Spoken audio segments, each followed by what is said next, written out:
जय श्री राम दोस्तों। रामायण कथा। जनकपुरी में राम का आगमन।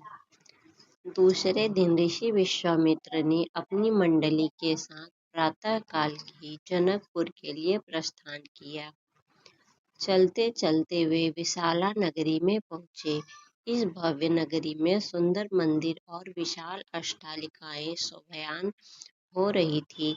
वहां की बड़ी बड़ी दुकानें अमूल्य आभूषणों को धारण किए हुए स्त्री पुरुष आदि नगर की संपन्नता का परिचय दे रहे थे। चौड़ी चौड़ी और साफ सुथरी सड़कों को देखकर ज्ञात होता था कि नगर के रख रखाव और व्यवस्था सुंदर ही सुंदर प्रशंसनीय थी। विशाला नगरी को पार करके वे सभी मिथिलापुरी पहुंचे।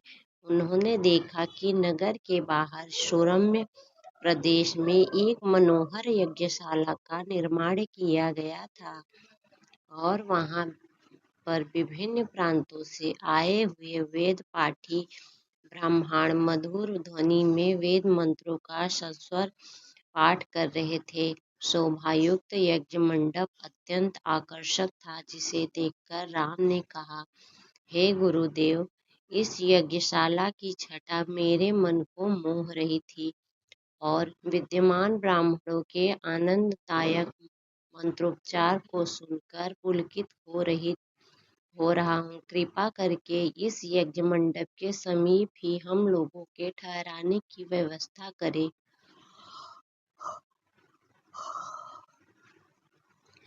ताकि वेद मंत्रों की ध्वनि हमारे मन मानस को निरंतर पवित्र करती रहे। जब राजा जनक को सूचना मिली कि ऋषि विश्वामित्र अपने शिष्यों तथा अन्य ऋषि मुनियों के साथ जनकपुरी में पधारे हैं, तो उनके दर्शन के लिए वे राजपुरोहित सतानंद को लेकर यज्ञशाला पहुंचे। पाद्य अर्थ आदि विश्वामित्र जी का पूजन करके राजा जनक बोले, हे महर्षि, आपने यहाँ पधार कर और दर्शन देकर हम लोगों को कृतार्थ कर दिया है। आपकी चरण धूलि से यह मिथिला नगरी पवित्र हो गई है। फिर राम और लक्ष्मण की ओर देखकर बोले, हे मुनिवर, आपके साथ यह परम तेजस्वी सिंह शावक जैसे अनुपम सौंदर्यशाली दोनों कुमार कौन है? इनकी वीरतापूर्ण आकृति देखकर प्रतीत होता है मानो ये किसी राजकुल के दीपक हैं।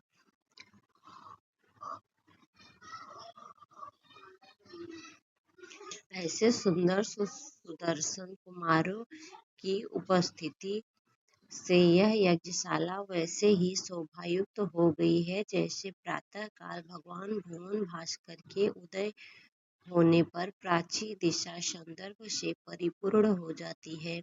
कृपा करके अवगत कराइए कि ये कौन है, कहाँ से आए हैं, इनके पिता और कुल का नाम क्या है।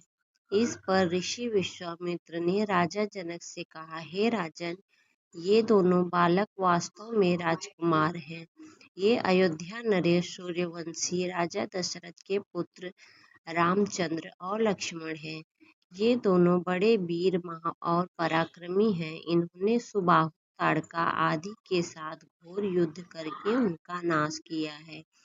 मारीच जैसे महाबली राक्षस को तो राम ने एक ही बाण में 100 योजन दूर समुद्र में फेंक दिया। अपने यज्ञ की रक्षा के लिए मैं इन्हें अयोध्यापति राजा दशरथ से मांगकर लाया था। मैंने इन्हें नाना प्रकार के अस्त्र शस्त्रों की शिक्षा प्रदान की है। इनके प्रयत्नों से मेरा यज्ञ निर्विघ्न तथा सफलता पूर्वक संपन्न हो गया। अपने सद्व्यवहार, विनम्रता और सौहार्द से इन्होंने आश्रम में रहने वाले समस्त ऋषि मुनियों का मन मोह लिया है। आपके इस महान धनुष यज्ञ का उत्सव दिखाने के लिए मैं इन्हें यहाँ लाया हूँ।